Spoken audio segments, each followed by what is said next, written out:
welcome to Cinema Studios. Going into 2017, Spider-Man Homecoming was my most hyped up movie. And did it deliver? Yes. On every level, yes. So you might have noticed I'm not in my normal studio. I decided to film at my middle school. I was going to do my high school, but that's like across the... Anyways, but yeah, I thought it would be kind of a cool change up, so... yeah. Anyways, back to my thoughts on Spider-Man Homecoming. The original two Spider-Man movies really mean a lot to me because I remember watching them on repeat as a youngling. They're two excellent movies. The music composed for them is also really good and they give me a ton of memories. Spider-Man 3 wasn't a terrible movie, but I don't think it was a very good one either. It had some good moments like when Sandman was born, and I thought that some of the effects in that one were okay. But other than that, it was just kind of a mediocre movie to me. As far as the Amazing Spider-Man series goes, I don't really like the first one.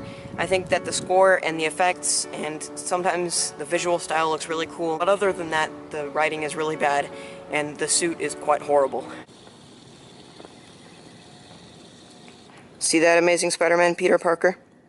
The Amazing Spider-Man 2 is kind of a guilty pleasure for me in a way, although I really do think that it's actually a pretty good movie. For one, the suit in that film I think is the best Spider-Man suit we've ever gotten in a movie, and I really like the visual tone of that. The effects are great, the score at times was really good, and the acting I felt was actually pretty good. Sure, I think that the writing was really cheesy in that movie at some points, but overall I don't really hate that movie. So now that you know my thoughts on all the Spider-Man movies that have been released, let's talk about Spider-Man Homecoming.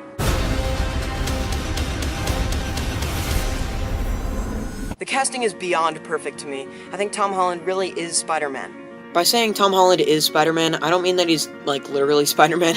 I mean, he plays the character just so well, and I think that he's the best Spider-Man out of all of the Spider-Mans we've gotten. He brings this newness to the character, if newness is a word, but it feels like we've never seen this version of Peter Parker before in any of the films or TV shows. Well, at least that I've seen. If you aren't convinced that he's the best Spider-Man from Civil War, which actually I wasn't, then watch this movie because I think you will. At first I didn't really like Marissa Tomei as Aunt May, but she actually kind of sold me in this movie. Like I said about Tom Holland, I think she does bring a newness to her character as well. Whoever plays Ned Leeds in the film also does a really good job, and he was actually really funny, and I don't think that he was the slightest bit annoying, and that's kind of what I was a bit scared of going into the movie. I think the jokes in this film actually really worked, and usually in Marvel films, I don't think that the jokes are really well written. I don't really laugh at them, but in this movie I really laughed at the jokes. As far as the score for this film goes, I think it's the best score in all of the Marvel films so far. And by Marvel films, I mean MCU films. I do really love the first Avengers score and Captain America, the first Avengers score. But other than that, I think that this one is a lot better than both of those.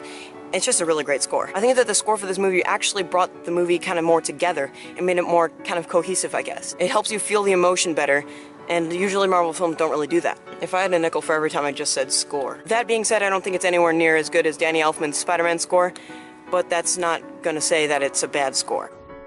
Boy?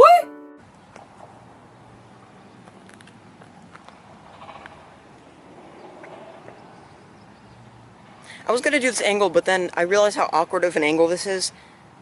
Speaking of the original Spider-Man films, I do think that this one is slightly below Spider-Man 2. Spider-Man 2 I just found a bit better written, but I mean it comes so close. Spider-Man Homecoming I think is really, really good. I think it's my second favorite movie in the MCU, Captain America the Winter Soldier still being number one. A lot of people going into the movie didn't want Zendaya to be in the film, but she actually does a really good job in it. I really love the opening scene. It really captured Peter Parker and Spider-Man right. A lot of people going into the movie thought that Robert Downey Jr. would kind of take over the whole film and make it an Iron Man 4.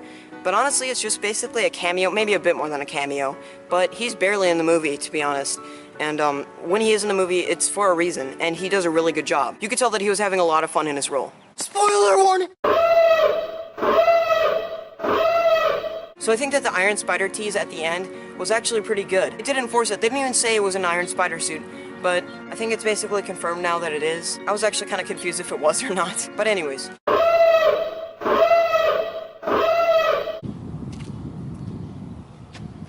Michael Keaton did a really great job as the Vulture. He was super intimidating.